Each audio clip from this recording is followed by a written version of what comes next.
This video is brought to you by my Discord server.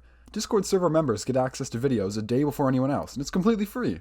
So how's about you join us? TikTok. TikTok. TikTok! You know what TikTok is. The sensational, controversial, and addictive social media platform that has over 1 billion active users. The app's so epic that it was banned by India, Bangladesh, Pakistan, Indonesia, and probably eventually the United States. There's a lot to uncover about this app, most of it shrouded in the mysteries and secrets that the Chinese aren't too keen about giving out for free. However, thanks to the internet and books, we can try to get a grasp on this social media titan.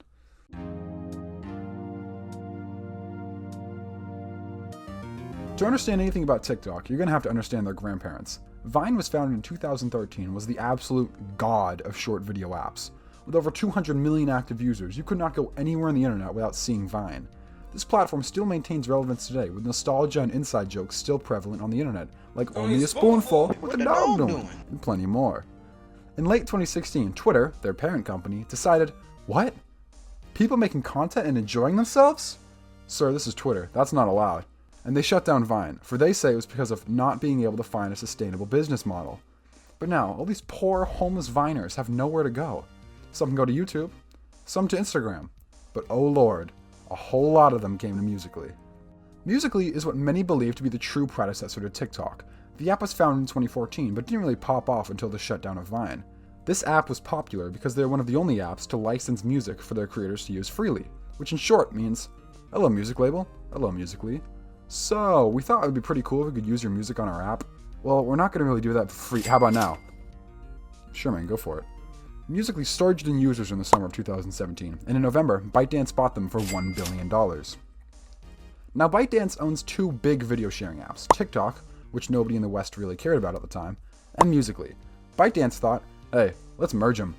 And they merged both apps and kept the name TikTok. Now, for most of 2018, TikTok kinda remained on the down low until in the fall, when they began to really show themselves off as the hot new app. Now, the app grew steadily. In late 2018, they rocketed to popularity and was the main topic of discourse on the internet. A lot of hate was sent towards the platform, especially considering the distaste towards Musical.ly before. Nevertheless, they continued to grow. It seemed like all that in a bag of chips until the coronavirus pandemic of 2020 left millions of people locked indoors, and for TikTok, this was perfect.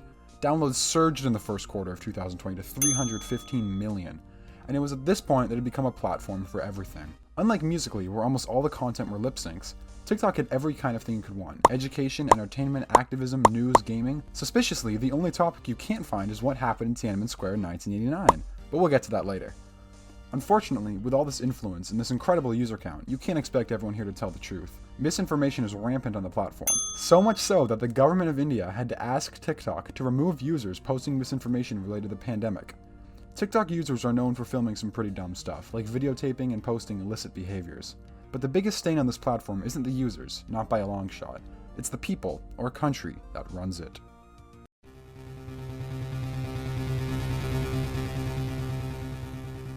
The algorithm of TikTok is incredibly secretive, and for good reason. The algorithm bot is the company's most valuable employee, so they keep it locked down.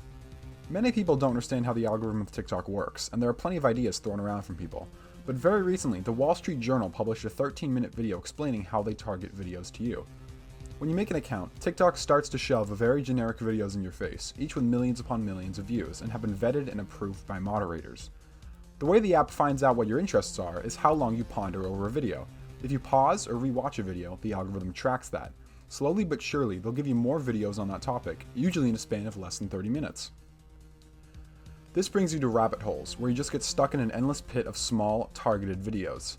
This app is addictive, no questions asked. When you upload a video, the app will give it a little virality, meaning you'll get a few thousand views and likes without advertising or promoting it at all. This will entice you to stay on the platform. You could literally have no talent whatsoever, but you could think you got all those views, leading you to chasing that dragon and spending more and more time creating TikToks. Yet overall, nobody really knows how to make a banger TikTok, since the algorithm is constantly changing and new ideas are always popping up, meaning that the key to getting big will always be a mystery.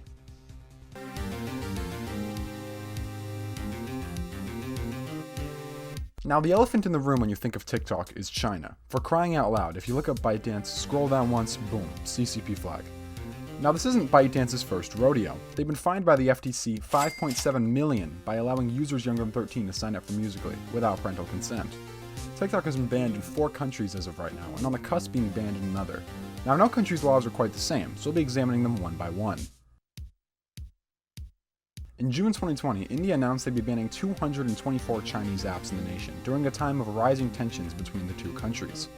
TikTok was one of them, though it was not known if the ban was permanent or not. "Sir, the tensions are rising on our border with China. What should we do?" "Ban the apps." "What?" "I said ban the apps." "Okay, temporarily, right?"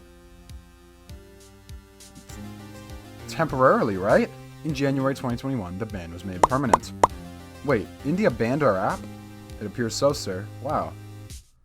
That's pretty cringe." In retaliation, TikTok cut off more than 2,000 jobs to India.